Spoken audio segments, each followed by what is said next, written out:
మే 10న హైదరాబాద్లో జరిగే ప్రధాని మోడీ పాల్గొనే బహిరంగ సభకు ప్రజలు అధిక సంఖ్యలో తరలిరావాలని బీజేపీ జిల్లా ప్రధాన కార్యదర్శి పోతపాక లింగస్వామి కోరారు. మూడవసారి ప్రధానమంత్రి అయిన తర్వాత తెలంగాణ రాష్ట్రంలో ప్రధాని మోడీ పాల్గొనే తొలి బహిరంగ సభను విజయవంతం చేయాలని పిలుపునిచ్చారు. శుక్రవారం తిప్పర్తి మండల కేంద్రంలో ఏర్పాటు చేసిన మీడియా సమావేశంలో ఆయన మాట్లాడారు. హైదరాబాద్లోని పరేడ్ గ్రౌండ్లో జరిగే ప్రధాని మోడీ బహిరంగ సభకు తిప్పర్తి మండలం నుండి ప్రజలు అధిక సంఖ్యలో తరలి రావాలని కోరారు.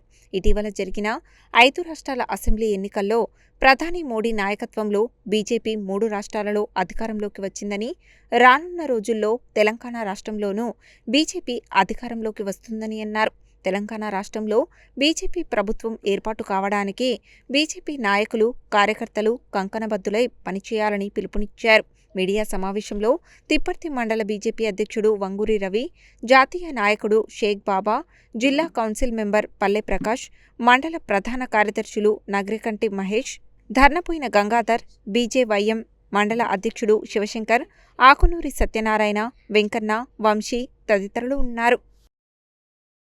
ఈరోజు భారతీయ జనతా పార్టీ తిప్పర్తి మండల కేంద్రంలో మరి మీడియా మిత్రుల సమావేశం ఏర్పాటు చేయడం జరిగింది.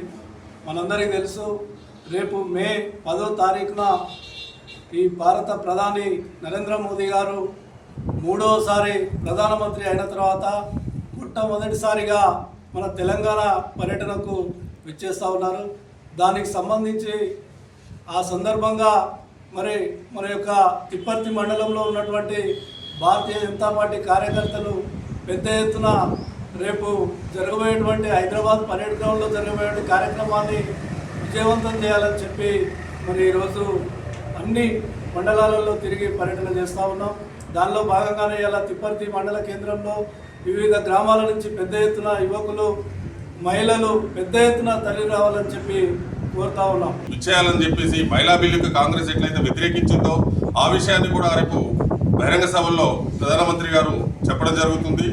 ఇంకా మన భారతదేశంలో ఉన్నటువంటి ఈరోజు చాలా వెనుకబడేటువంటి ప్రాంతం అంటే తెలంగాణ ప్రాంతమే కనబడుతుంది. గతంలో ఉన్నటువంటి టీఆర్ఎస్ పార్టీ కానివ్వండి, ఇవాళ వచ్చినటువంటి కాంగ్రెస్ పార్టీ కూడా 12 రకాల పథకాలను ప్రవేశపెట్టి ఈ రోజు వరకు ఏ పథకాన్ని కూడా అమలు చేయనటువంటి